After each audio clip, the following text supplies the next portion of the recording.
chosen one. I need to tell you something that nobody else will say out loud. You have been giving pieces of yourself away for so long that you barely recognize who you are anymore. And the worst part is, you do not even realize it is happening. You wake up tired even after sleeping. You feel empty even when surrounded by people. You smile and say you are fine, but deep inside, something feels broken. If this sounds familiar, stay with me because what I am about to share will explain everything. There is someone in your life right now who has learned exactly how to take from you without ever giving back. Maybe it is a friend who only calls when they need something. Maybe it is a family member who treats your kindness like an endless resource. Maybe it is a romantic partner who has convinced you that love means sacrificing everything while they sacrifice nothing. Whoever it is, they have mastered the art of making you feel guilty for having boundaries, selfish for saying no, and cruel for wanting reciprocity. You probably remember exactly when this started. There was a moment, maybe years ago, when they first came to you with a problem. You helped because that is who you are. You listened. You advised. You stayed up late talking them through their crisis. And it felt good to be needed. It felt meaningful to make a difference in someone's life. But what started as one conversation became a pattern. One crisis became 10. One late night became 100. And somewhere along the way, helping them became your entire identity in this relationship. If you have ever felt like someone's unpaid therapist, go ahead and comment, "I have been there," so I know I am not alone in this. Here is what they will never tell you. They noticed something about you early on. They saw that you are the type of person who feels deeply, who cares genuinely, who cannot stand to see others suffer. They recognize that your empathy is both your greatest strength and your biggest vulnerability. And whether they did it consciously or not, they began to exploit it. Not with obvious manipulation, not with cruel demands, but with subtle patterns that slowly trained you to put their needs above your own. Think about your last 10 conversations with this person. How many of them were actually about you? How many times did they ask how you are doing and then genuinely listen to your answer without turning it back to themselves?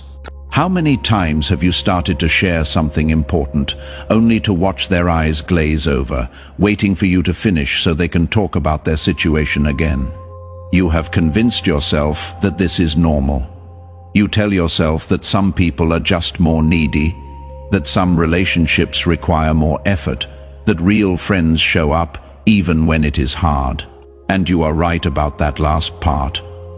Real friends do show up when it is hard, but real friendship flows both ways. The question is not whether you show up for them. The question is whether they have ever truly shown up for you. I want you to think back to the last time you were really struggling. Maybe you lost someone. Maybe you went through a breakup. Maybe you were stressed about work or scared about your health or confused about your direction. Who did you call? And more importantly, how did this person respond? Did they drop everything the way you always do for them? Did they listen with the same intensity you bring to their problems? Or did they offer a quick word of encouragement and then shift the conversation back to their own drama? The truth hits differently when you see it written out like that. If you are realizing something painful right now, take a breath and comment patterns recognized. Sometimes awareness hurts before it heals. Here is what probably happened. When you reached out during your own crisis, they were not really there. Maybe they were physically present, but emotionally distant. Maybe they listened for 5 minutes and then got distracted. Maybe they said the right words, but you could feel that their heart was not in it. And you know what you did? You probably cut the conversation short. You probably said, "Never mind, I am fine." You probably minimized your own pain because you could sense their discomfort with your need. This is the saddest part. You have become so trained to manage their comfort that you cannot even ask for support without feeling guilty. You have internalized the message that your role is to give and their role is to receive. The dynamic has calcified into something that feels impossible to change. And now here you are, exhausted and empty, wondering why you feel so alone despite being surrounded by people who claim to care about you. Let me tell you what is really happening. This person has built their entire emotional stability on your willingness to carry their burdens. You have become their shock absorber, their emotional dumping ground, their 24-hour crisis hotline, and they have gotten so comfortable with this arrangement that they genuinely do not see the imbalance. If you tried to explain it to them, they would probably get defensive. They would remind you of the one time they helped you move, or the birthday gift they bought you 3 years ago. They would make you feel like you are being ungrateful for noticing that you give 90% while they give 10%. This is called emotional manipulation, and it does not require evil intent. Most people who do this truly believe they are good friends, good partners, good family members. They have convinced themselves that their constant crises are just bad luck, that their inability to reciprocate is just their personality, that your exhaustion is just you being dramatic. They are not villains. They are just deeply unconscious about the impact they have on others. But here is what you need to understand. Their lack of awareness does not make your exhaustion less real. Their good intentions do not erase the fact that this dynamic is slowly destroying you. You are allowed to be tired. You are allowed to feel resentful. You are allowed to want more than this. If you have been feeling guilty for being tired of always giving, let me release you from that guilt right now. Comment, "I deserve reciprocity," so you can start believing it. I know what you are thinking right now. You are thinking about all the reasons why you cannot change this dynamic. Maybe this person has been in your life forever. Maybe they are going through something really hard. Maybe you are afraid of being seen as selfish or cold. Maybe you worry that if you stop being their support system, they will fall apart and it will be your fault. I need you to hear this clearly. You are not responsible for another adult's emotional regulation. You are not required to set yourself on fire to keep someone else warm. Let me paint you a picture of what your life could look like if you started setting boundaries. Imagine waking up and checking your phone without that instant anxiety about what crisis is waiting for you. Imagine having a conversation where someone asks about your day and actually cares about the answer. Imagine feeling energized by your relationships instead of drained. Imagine having time and space to focus on your own dreams, your own healing, your own growth. This is not selfish fantasy. This is what healthy relationships actually look like. But getting there requires something difficult. It requires you to have a conversation you have been avoiding. It requires you to say things like, "I cannot be available 24 hours anymore. I need our friendship to be more balanced. I have been giving more than I can sustain, and I need things to change." These words will feel impossible to say. Your heart will race. Your hands might shake. You will want to take it all back the second you start speaking. And here is what will probably happen. This person will not understand at first. They might get hurt or angry or confused. They might accuse you of changing, of being a bad friend, of abandoning them when they need you most. They will push every guilt button they have installed in you over years of this dynamic. This is the moment that determines everything. Will you hold your boundary, or will you cave to their discomfort? Most people cave. They apologize. They take it back. They return to the old pattern because maintaining the boundary feels harder than continuing to suffer in silence. But suffering in silence is not actually easier. It just feels more familiar. And familiar pain often feels safer than unknown freedom. If you are ready to choose yourself even when it is uncomfortable, even when people do not understand, even when you feel guilty, show me by commenting, "I choose me." Let me tell you what happens if you actually hold the boundary. One of two things will occur.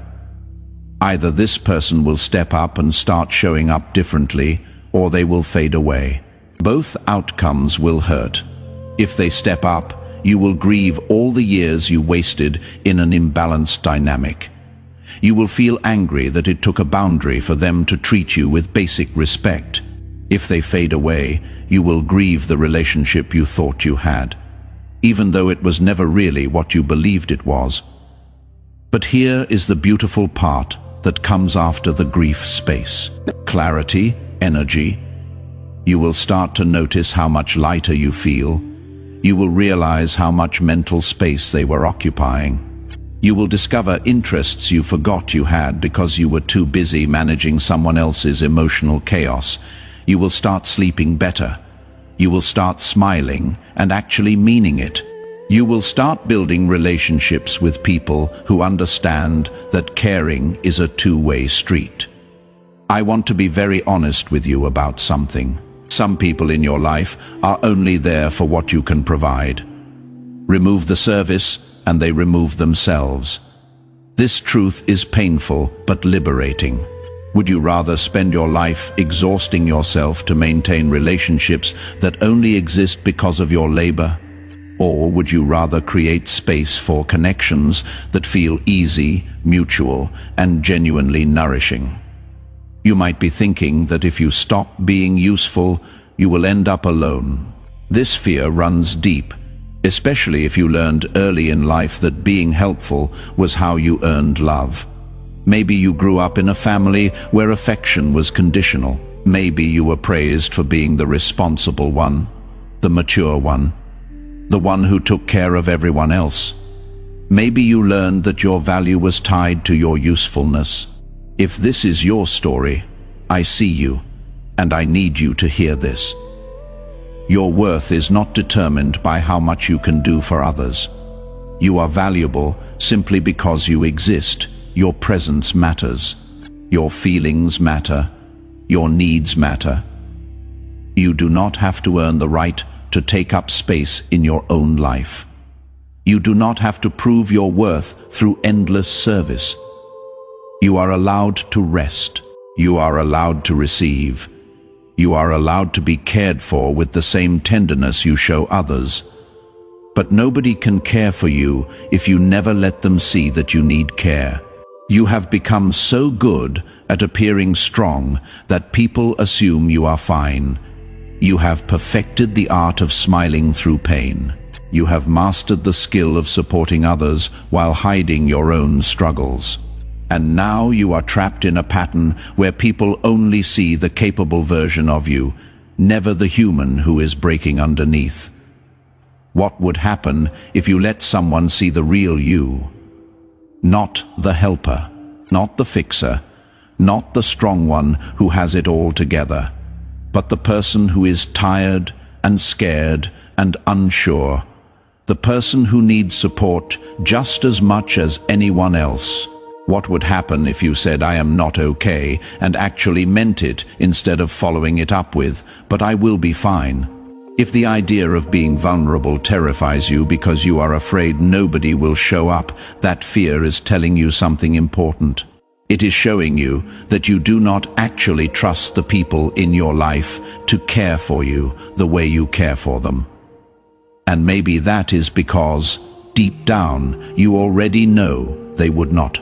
They have already proven it through their absence during your difficult moments, through their discomfort with your needs, through their pattern of taking without giving back. Comment, "I am ready to be seen," if you are tired of hiding your humanity behind a mask of strength. Here is a hard question. What are you actually getting from this relationship? Not what you hope to get. Not what you imagine it could be if they changed, but what are you actually receiving right now? Today, is it genuine companionship or just the illusion of connection? Is it mutual support, or just the satisfaction of being needed? Is it love, or just the familiar ache of trying to earn something that should be freely given? Strip away your hopes and your history and your excuses. Look at the actual reality of how this person shows up in your life. Do they celebrate your wins, or do they seem uncomfortable with your success? Do they check on you without needing something first? Do they remember important things you have told them? Do they make space for your feelings, or do they rush through your emotions to get back to their own?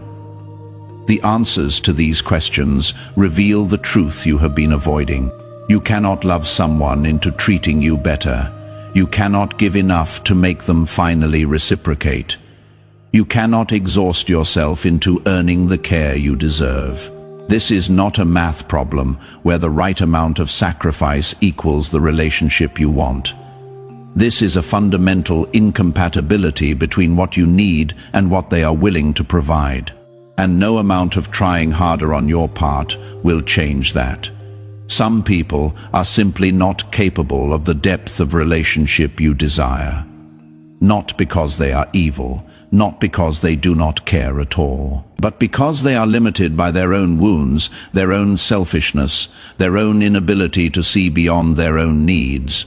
You can accept them as they are and adjust your expectations accordingly. Or you can release them and create space for people who can meet you at your level. What you cannot do is keep expecting them to become someone they have shown you they are not. I know you have invested years into this relationship. I know you have shared history and inside jokes and memories that matter. I know the thought of losing this person feels like losing a part of yourself. But what you are actually losing is the fantasy of who you needed them to be. The real version of this person, the one who has consistently shown you through their actions what they are capable of giving. That person you are not losing because you never really had them in the way you needed. Grieve what you thought you had. Honor the good moments even while acknowledging the overall pattern. Thank this relationship for what it taught you, even if the lesson was painful. And then make space for something better. Not perfect, not without effort, but balanced, mutual, nourishing in both directions. If you are ready to stop settling for crumbs when you have been offering full meals, comment "no more crumbs." Here is what I want you to do in the next 24 hours. I want you to notice every interaction you have with this person. Not to judge them or build a case against them, but to simply observe the pattern with clear eyes. Notice who initiates contact and why. Notice who talks more and who listens more. Notice how you feel before, during, and after interacting with them. Notice whether you are energized or drained. Notice whether you can be fully yourself or whether you are performing a role. Awareness is the first step toward change. You cannot shift a pattern you refuse to see clearly. So see it. Really see it. Not through the lens of who you want them to be or who they were 5 years ago or who they promised to become. See who they actually are right now, based on consistent behavior over time. And as you notice, be gentle with yourself. You are not stupid for giving so much. You are not weak for wanting to believe in people. You are not a failure because this relationship did not turn out the way you hoped. You are someone with a beautiful, generous heart who learned to give more than you receive. That pattern served you once. Maybe it kept you safe in childhood. Maybe it helped you belong when you felt different. Maybe it gave you purpose when you felt lost. But what once protected you is now limiting you. And you are allowed to let it go. Change does not mean becoming hard or closed off or cynical. It means developing discernment. It means learning to identify who is worth your energy and who is not. It means understanding that your kindness is precious and should be given to people who value it, not people who expect it. It means recognizing that you can be a loving person without being a doormat. The people who truly love you will respect your boundaries. They will not make you feel guilty for having needs. They will not punish you for asking for reciprocity. They will not treat your request for balance as an attack. They will say, "Thank you for telling me. I did not realize. I want to do better." And then they will actually do better, not just promise to change and return to old patterns within a week. Pay attention to how people respond when you set boundaries. That response tells you everything you need to know about whether this relationship can evolve or whether it needs to end. Someone who cares about you will care about your well-being, even when it requires them to adjust their behavior. Someone who only cares about what you provide will react with anger, guilt-tripping, or abandonment when you stop providing it. You are about to learn who people really are, and that knowledge, while sometimes painful, is also incredibly freeing. Because once you know the truth, you can make informed decisions instead of hopeful guesses. You can invest your energy where it will actually be valued. You can stop wasting your life trying to convince people to care about you the way you care about them. If this message has given you the courage to finally address the imbalance in your relationships, show your commitment by commenting today. I start choosing differently. Imagine your life 1 year from now. You have released the people who only take. You have cultivated relationships with people who give as freely as they receive. You wake up feeling peaceful instead of anxious. You have energy for your own goals because you are not constantly exhausted by other people's drama. You feel seen, valued, and appreciated. You laugh easily because you are not carrying the weight of everyone else's problems.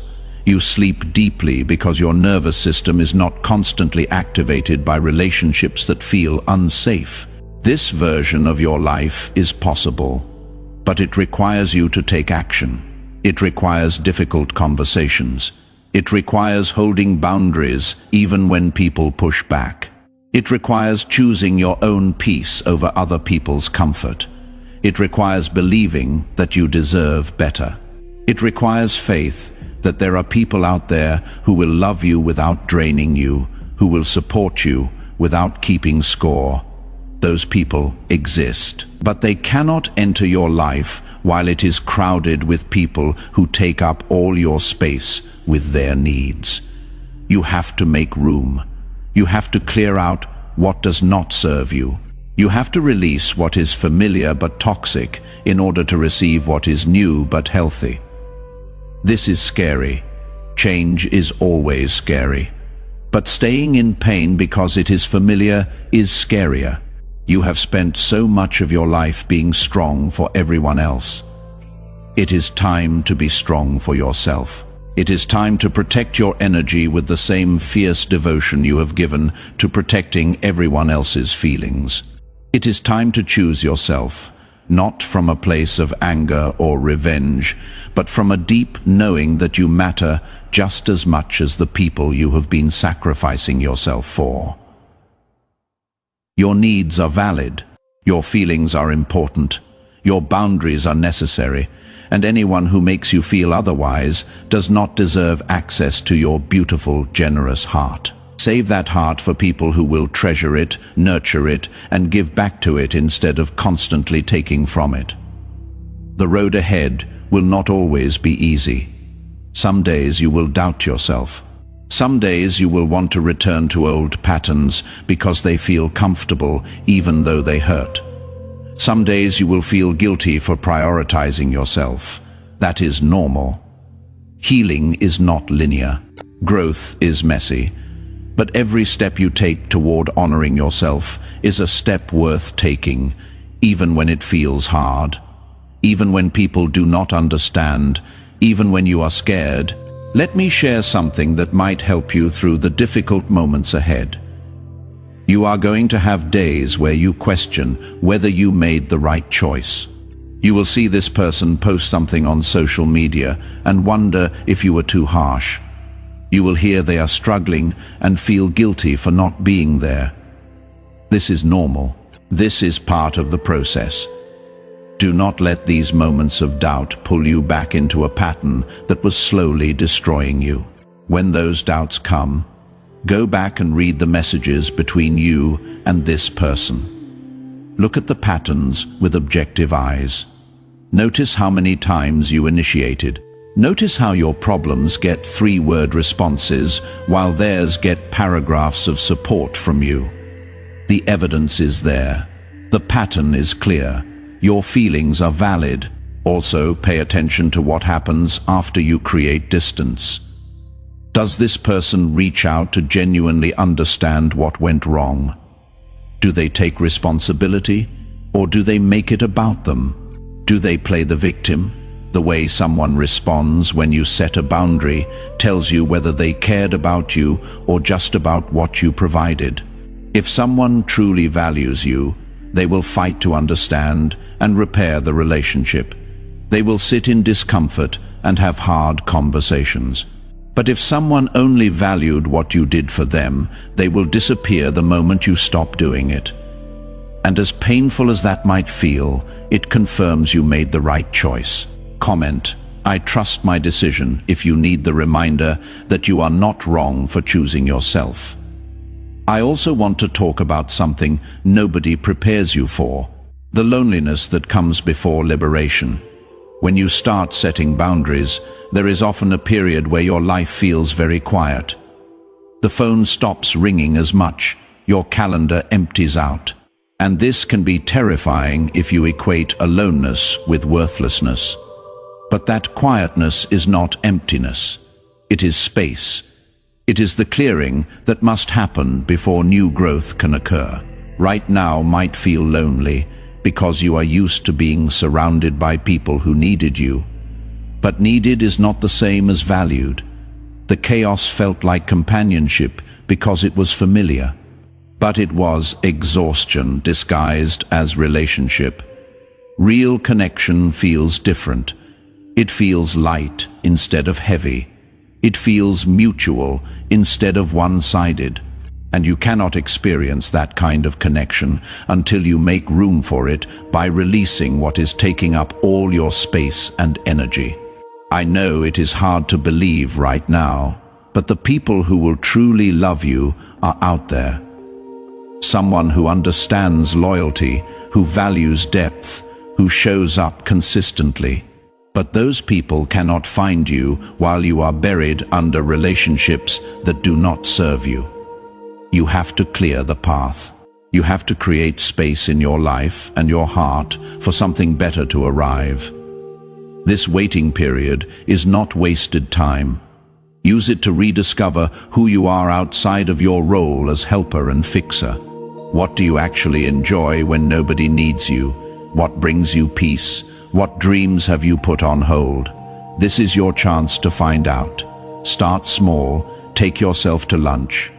Go to a movie alone. Try that hobby you have been thinking about. Do one thing each day that is purely for you. At first, it might feel uncomfortable. You might feel guilty for enjoying yourself. But that guilt is a lie. Your joy does not take away from anyone else. You are allowed to live fully. If you are ready to refill your own cup before trying to pour into anyone else, comment, I am pouring into myself first. You are not going to get closure from this person. They are probably not going to suddenly realize how much they took from you. Waiting for that closure will keep you stuck forever. You have to give yourself closure. Write yourself a letter if you need to. Say everything you wish you could say. Then let it go.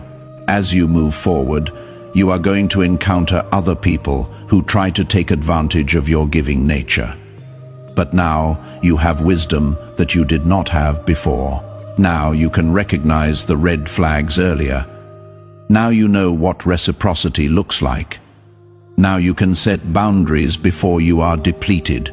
Watch for people who love bomb you with attention at the beginning, but fade once they have your trust. Watch for people who share their trauma as a way to create instant intimacy without building real connection. Watch for people who compliment you excessively, but never show up when you actually need them. These are the signs of someone who is more interested in what you can provide than who you actually are. Once you know what to look for, you become much better at recognizing balance when it shows up. You will meet someone who asks about your day and actually listens. You will have a friend who remembers that thing you mentioned weeks ago. You will encounter people who say, "Let me know if you need anything," and then actually show up. And you will recognize immediately how different it feels.